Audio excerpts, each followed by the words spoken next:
घर के काम को करते करते पूरा दिन निकल जाता है कभी कभी। और ऐसे ना बहुत सारे छोटे छोटे काम होते हैं जिनको हम लोग पेंडिंग नहीं छोड़ सकते हैं, उनको करना ज़रूरी होता है। इन सभी घर के कामों को अगर हम लोग थोड़ा सा स्मार्टली कर लें, कुछ प्लानिंग करके कर लें, तो ये जल्दी भी हो जाएंगे और हमारा टाइम भी वेस्ट नहीं होगा। क्योंकि ना इनको करते रहेंगे तो पूरा दिन निकल जाता है और फिर हमको आराम करने का भी टाइम नहीं मिलता है। आज की वीडियो में आपके लिए है 10 टिप्स जिससे आपके काम भी जल्दी हो जाएंगे और साफ़ सफाई करने में भी आपको कभी भी प्रॉब्लम नहीं होगी। हेलो गाइस, नमस्ते एंड वेलकम बैक।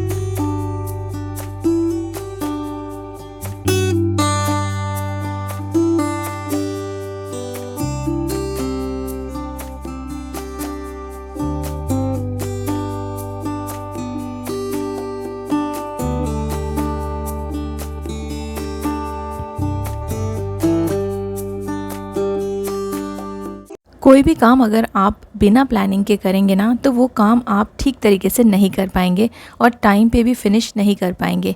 इसलिए प्रॉपर प्लानिंग का होना बहुत ज़रूरी है। चाहे आप डीप क्लीनिंग करते हो, मंथली क्लीनिंग करते हो, वीकली क्लीनिंग करते हो या डेली क्लीनिंग करते हो, तो इसका ना आपको एक स्केड्यूल बनाना बहुत ज़रूरी है। और क्लीनिंग स्केड्यूल बनाना बहुत इजी है। बस आपको ये डिसाइड करना है कि आप क्या ज़्यादा करना पसंद करते हैं, डेली क्लीनिंग, वीकली क्लीनिंग या फिर ओकेशनली फेस्टिवल के टाइम पे जो क्लीनिंग होती है वो। जो भी कंफर्टेबल लगता है ना, आप उसके हिसाब से अपना स्केड्यूल बनाइए और उस हिसाब से प्लानिंग कीजिए। और जो भी स्केड्यूल बनाते हैं ना, ट्राई कीजिए कि उसको आप ब्रेक ना करें, उसको ज़रूर से फॉलो करें। चाहे आप डेली क्लीनिंग करें या फिर वीकली करें, लेकिन जो भी आपने प्लानिंग की है वो प्लानिंग के अकॉर्डिंग आपने अपने काम को कर लेना है। मैं हमेशा प्रेफर करती हूँ कि थोड़ी थोड़ी साफ़ सफाई हम लोग ने डेली करनी चाहिए। इससे हमारा जो घर होता है ना, वो बहुत ज़्यादा गंदा नहीं होता है और फिर डीप क्लीनिंग में ज़्यादा टाइम वेस्ट नहीं करना पड़ता है। क्योंकि किसी भी एरिया का, किसी भी रूम का अगर आप डीप क्लीनिंग करेंगे तो उसमें काफ़ी ज़्यादा टाइम लगता है और आपको बहुत ज़्यादा समय और अपना एफ़र्ट उसमें देना पड़ता है, तब जाके वो डीप क्लीनिंग होती है। लेकिन अगर आप डेली थोड़े थोड़े एरियाज़, थोड़ी थोड़ी जगह आप क्लीन करते रहेंगे अपने घर के, तो आपकी जो क्लीनिंग है वो मैनेजेबल रहेगी। आपका घर बहुत ज़्यादा गंदा नहीं होगा। जैसे डाइनिंग टेबल का जो एरिया होता है, वैसे तो हम लोग डस्टिंग डेली करते हैं, डेली ये ऊपर ऊपर से साफ़ होता है। लेकिन अगर आप वंस इन अ वीक इसको अच्छे से डीप क्लीनिंग कर लेंगे तो ये ना बहुत ज़्यादा गंदा नहीं होगा और आपको किसी भी फेस्टिवल की या फिर किसी भी ओकेशन का वेट करने की ज़रूरत नहीं है। कहीं गलती से सडनली कोई आपके घर में आ भी गया तो सारी चीज़ें ना उनको साफ़ दिखेंगी और आपको भी अच्छा फील होगा।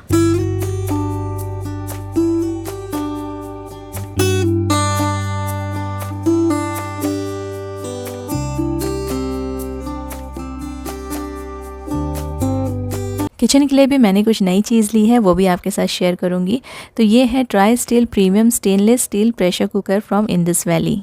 स्टेनलेस स्टील है तो एल्यूमिनियम से ये मच बेटर है और सेफ़ है और आपके हेल्थ के लिए भी अच्छा है। आप इसमें अपने बहुत सारे फेवरेट डिशेस बना सकते हैं। लॉन्ग लास्टिंग एश्योरेंस है और इसमें ना आप कम से कम आपका जो फूड है वो बर्न होगा या फिर नीचे चिपकेगा और इसको ना वॉश करना भी काफ़ी आसान है। ये ISI सर्टिफाइड है और 3 इयर्स वारंटी के साथ आपको मिलेगा। मैंने लिया है 3 लीटर्स का और ये डिफरेंट साइजेस में भी अवेलेबल है, जैसे कि 3 लीटर्स, 4 लीटर, 4.5 लीटर्स, तो आप अपने अकॉर्डिंग ले सकते हैं। द इंडस वैली का ये premium stainless steel pressure cooker है with tri ply sandwich bottom और आप इसको इंडक्शन में भी यूज़ कर सकते हैं। इसके 3 लेयर बॉटम की वजह से इसमें जो हीट है ना वो इवनली डिस्ट्रीब्यूट होती है और आपका जो खाना है वो जल्दी कुक होता है। And it also preserves vitamins and minerals. और आपको मिलेगा free shipping, free COD, secured payment and easy returns and exchange. 3 litre होने के बाद भी इसकी जो कैपेसिटी है वो काफ़ी अच्छी है। आप इसमें बिरयानी, पुलाव कुछ भी बना सकते हैं। The Indus Valley is 100% healthy cookware. For additional 12% discount, you can use my coupon code JAS2022. तो मैं ज़्यादातर कुकर ही यूज़ करती हूँ अपने कुकिंग के लिए, क्योंकि इसमें टाइम भी बचता है और अगर इंडस वैली जैसे कुकवेयर हो तो आपका जो खाना है वो जलेगा भी नहीं, विटामिन्स, मिनरल्स भी प्रिजर्व होंगे और आपको वॉशिंग में भी बहुत ज़्यादा मेहनत नहीं करनी पड़ेगी। और इसके बाइंग लिंक्स आपको मेरे वीडियो के डिस्क्रिप्शन में मिल जाएंगे। मार्केट में बहुत सारे क्लीनिंग टूल्स अवेलेबल हैं, लेकिन आपके घर के लिए क्या सूटेबल है ये आपको डिसाइड करना है। क्योंकि गलत क्लीनिंग टूल अगर आप ले लेंगे तो इसमें आपको मेहनत भी बहुत लग जाएगी, पैसे तो आपके वेस्ट हो ही जाएंगे और टाइम भी बहुत लगेगा। तो जो आपके घर के लिए सूटेबल है, जो आपको यूज़ करने में इजी लगता है, आप उस तरह के क्लीनिंग टूल्स चूज़ कीजिए। जैसे ये एक 2 in 1 वाइपर और स्क्रबर है जो फ्लोर के लिए मैं यूज़ करती हूँ, सिर्फ बाथरूम के लिए।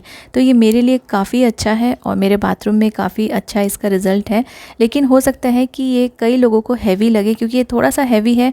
मेरे लिए ठीक है, लेकिन हो सकता है कि कोई जिनकी बहुत ज़्यादा एज है तो वो इसको यूज़ नहीं कर पाएंगे। तो आपको सब कुछ देख के ही अपने जो क्लीनिंग टूल्स हैं ना उनको चूज़ करना है। ये वाला जो टूल है ये मैंने आपके साथ बहुत बार शेयर किया है।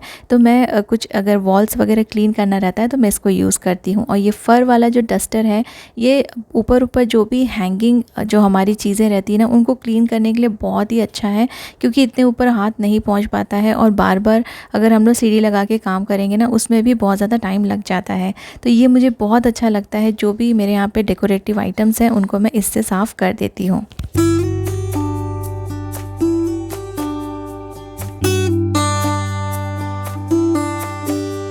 सही टूल सेलेक्ट करने के बाद आपको फॉलो करना है टाइम सेविंग टेक्निक्स। इससे भी आपके सारे काम जल्दी हो जाएंगे और प्रॉपरली आप अपने घर को क्लीन रख पाएंगे।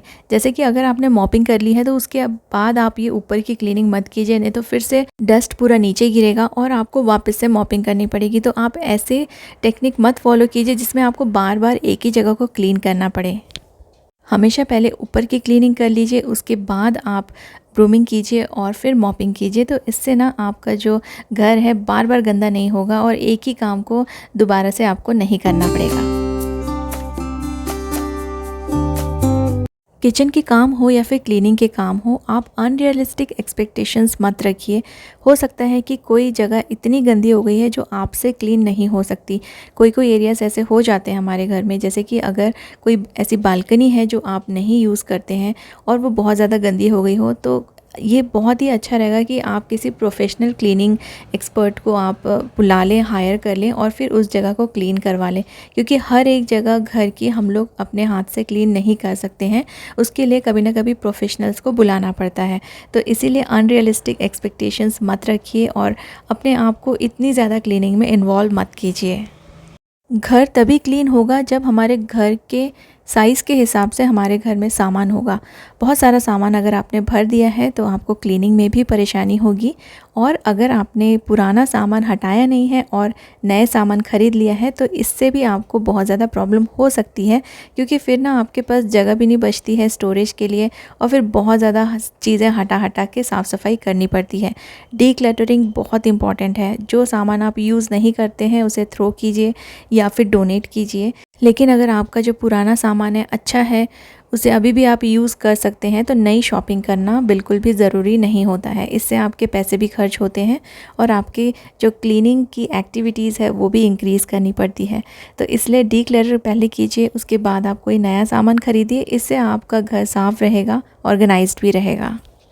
एक बहुत ही इम्पॉर्टेंट पॉइंट है जो हम सब होम मेकर्स ना इग्नोर कर देते हैं और सारा काम अकेले करते रहते हैं। ट्राई कीजिए, किसी न किसी की हेल्प लीजिए। अगर घर में कोई हेल्प करने के लिए अवेलेबल नहीं है तो कोई ना कोई आप हेल्पर हायर कर सकते हैं, हेल्पर रख सकते हैं। तो पूरा घर अगर आप अकेले ही साफ़ करने बैठेंगे ना तो ये आपके हेल्थ के लिए भी अच्छा नहीं रहेगा और ये बहुत ज़्यादा अनप्रैक्टिकल भी रहेगा। अब आपका घर चाहे बड़ा हो या छोटा, आप एक साथ पूरे घर को साफ़ नहीं कर सकते एक ही दिन में या फिर एक ही समय में।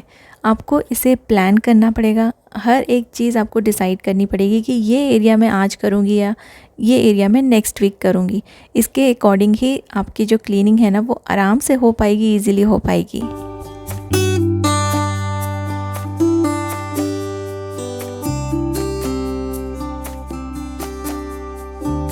अपने घर को मैनेज करना तब और भी डिफ़िकल्ट हो जाता है जब हम लोग अपने आप को और अपने घर को दूसरों के घरों से दूसरों से कंपेयर करना स्टार्ट कर देते हैं कि उनका घर कितना साफ़ रहता है, हमारा क्यों नहीं साफ़ रहता है।